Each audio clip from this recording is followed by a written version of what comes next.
Hello everyone. Ego is the enemy book का ये last part है, फेलियर। अभी तक हमने एस्पायर करते हुए ईगो किस तरह हमारे सामने आती है, और जब हमें सक्सेस मिलती है तब ईगो से हमें कैसे सामना करना पड़ता है। थर्ड पार्ट है इसमें failure. No one is permanently successful. कोई भी हमेशा के लिए सक्सेसफुल नहीं होता है। शायद हम फेल हों, शायद हमारा गोल मुश्किल हो जाए, जैसे कि हमने सोचा था वैसा ना हो। हर किसी को पहले अटेम्प्ट में सक्सेस नहीं मिलती है। हमें बहुत से सेटबैक्स भी फेस करने पड़ते हैं। ईगो की वजह से हम इन सब बातों के लिए प्रिपेयर नहीं होते। दोबारा प्रिपेयर होने के लिए सेल्फ अवेयरनेस चाहिए। We don't need pity, we need purpose, poise and patience. जो फेलियर और चैलेंज हम फेस करते हैं उसमें ईगो हमारी बहुत बड़ी एनिमी है। जैसे कि सक्सेस का नशा होता है, फेलियर भी बहुत बड़ा डिवास्टेटिंग साइन छोड़ती है। If ego is often just a nasty side effect of great success, it can be fatal during failure. मेरे साथ गलत हुआ, tragedy, sadness, anything, we don't like it. हम उसमें इतना डूब जाते हैं कि उससे निकल नहीं पाते, लेकिन कुछ लोग उनमें से निकलकर अपना रास्ता बना लेते हैं।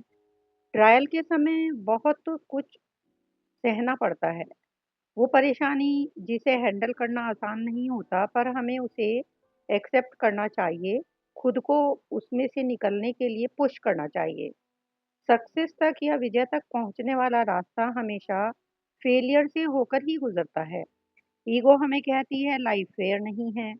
हम दूसरे लोगों को ब्लेम करने लग जाते हैं, चाहे हमें अपनी चॉइसेस को की जो बातें हैं, जो चीज़ें हैं, वो ना भी मिले। जॉब, हमारा घर, प्रमोशन, एनीथिंग। फेलियर भी सबको ही मिलता है और प्रॉब्लम भी सभी फेस करते हैं। हमें भी फेस करनी पड़ेंगी। अनदेखा जो डेंजर है, खतरा है, अनसीन डेंजर। पर ऐसी स्थिति में उनको हम अवॉइड करने लगें, उसे हम हैंडल ना कर पाएँ। यदि लोग, ईगो वाले जो लोग होते हैं, वो कंप्लेन ही करने में अपना सारा समय लगा देते हैं, खुद के ऊपर पिटी करते रहते हैं। हमारी लाइफ में 2 तरह के टाइम आते हैं, डेड टाइम और अलाइव टाइम। डेड का मतलब है जब लोग पैसिव होते हैं, वेट कर रहे हो करते रहते हैं। और अलाइव टाइम जब हम लोग सीख रहे होते हैं और अपनी लाइफ का हर सेकंड यूज़ कर रहे होते हैं।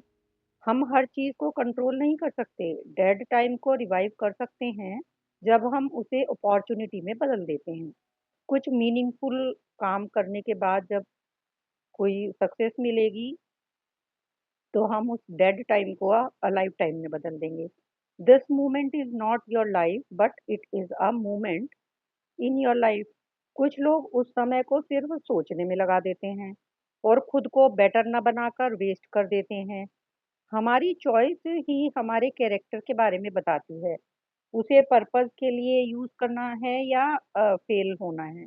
डेड टाइम जब हम ईगो के कंट्रोल में होते हैं, और don't let stubbornness make a bad situation worse. तो ऐसा ना हो कि जो बैड सिचुएशन हमारी जिद की वजह से और खराब हो जाए। अपने काम को करने के लिए हम एफर्ट करते हैं, पर चाहे कितना भी एफर्ट कर ले, कई बार उसका रिवॉर्ड या उस काम को की प्रशंसा नहीं मिलती, या ज़रूरी नहीं है कि वैसी मिले जैसा हम चाह रहे थे। We have minimal control over the rewards for our work and effort. दूसरे लोगों का वैलिडेशन, रिकॉग्निशन और रिवॉर्ड हमारे कंट्रोल में नहीं है, लेकिन ईगो अपने काम की प्रशंसा चाहती है। हमें रिकॉग्निशन भी चाहिए। We need to compensate, to be compensated and rewarded. शायद आपको आपके पेरेंट्स की तारीफ ना मिले, शायद आपकी गर्लफ्रेंड केयर ना करे, शायद ऑडियंस आपके बात पे क्लैपिंग ना करें, पर हम खुद को पुश करेंगे, मोटिवेटेड रहेंगे, तो हम आगे बढ़ पाएंगे। लाइफ कोई फेरी टेल नहीं है। जब हम आउटकम या रिजल्ट से अटैच्ड नहीं रहेंगे, तो हम अपने काम को ठीक से करते रहेंगे, उसमें प्राइड और सेल्फ रिस्पेक्ट फील करेंगे, तो चाहे कोई हमें अप्रिशिएट करे या ना करे, या हम फेल हों, चाहे हमारी एक्सपेक्टेशन पूरी भी ना हो, पर आप सोचेंगे कि फिर काम करने के लिए मोटिवेशन कहाँ से मिलेगा? आप सक्सेस की डेफिनिशन ही बदल दीजिए। सक्सेस हमारे माइंड की पीस है। आपने वो किया जो आप अपना बेस्ट कर सकते थे। Do you work, do it well, then let go and let God, that's all there need to be. Recognition और रिवॉर्ड, ये एक्स्ट्रा चीजें हैं। रिकॉग्निशन मिलेगी या नहीं मिलेगी, ये हमारे कंट्रोल में नहीं है। Rejection, that's on them, not on us. यानी दूसरे लोगों के ऊपर है रिजेक्शन, वो हमारे बस की चीज नहीं है। जॉन कैनेडी की ग्रेट बुक अ कॉन्फिडरेसी ऑफ डंसेस को पब्लिशर ने शुरू में पब्लिश करने से मना कर दिया था। उनका दिल टूट गया और उन्हें सुसाइड उन्होंने कर लिया। उनकी मदर ने उनकी डेथ के बाद उस बुक को देखा और पब्लिश करवाया। उस बुक को बाद में पुलित्जर प्राइज भी मिला। इसीलिए सोचिए कि बाहरी चीजों को डिटरमाइन करने का हक मत दीजिए। यदि हम प्रशंसा की चाह में ही रहेंगे तो निराश होंगे। Doing the work is enough. Ego जितनी बड़ी होगी, फॉल भी उतना ही हमारे लिए मुश्किल होगा, या फेलियर हमारे लिए मुश्किल होगा। हम अपने चारों तरफ बेकार की चीजें इकट्ठी कर लेते हैं। डिस्ट्रैक्शन, कुछ चीजें जो हमें लगता है हमें खुशी देती हैं या इम्पोर्टेंट है, वो एक्चुअल में नहीं होती। हम एक्चुअल में वैसे बन जाते हैं जो हमें नहीं बनना चाहिए।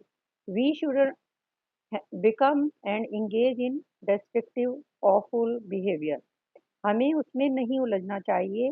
ये अनहेल्दी ईगो वाली स्थिति टाइम के साथ साथ और भी हार्ड होती चली जाती है एंड परमानेंट हमारी हैबिट के अंदर शामिल हो जाती है। काश हम अपनी ईगो को सही टाइम पर पहचान कर इसे दूर कर पाएं। Ego after causes the crash and then blocks us from improving. हमारे लिए ये इतना विनाशकारी होता है कि हम इसमें इम्प्रूव नहीं कर पाते। कभी कभी जो हमें बोला जाता है या हमारे अगेंस्ट किया जाता है, हमारा रिस्पॉन्स बिना सोचे समझे निकल जाता है।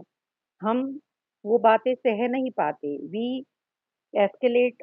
और ये ईगो सबसे प्योर और टॉक्सिक फॉर्म में है। Face the symptoms and cure the disease. Ego makes it so hard, चाहे किसी के शब्द कितने भी मीन हो, खराब हो, एंग्री हो, हर्टफुल हो, आप सुनकर रिएक्शन नहीं देंगे तो आपका चेंज शुरू हो जाएगा। Appreciate your progress to stand on the edge of the hole you dug for yourself. Look down inside it and smile fondly at the bloody claw points that marked your journey up the wall.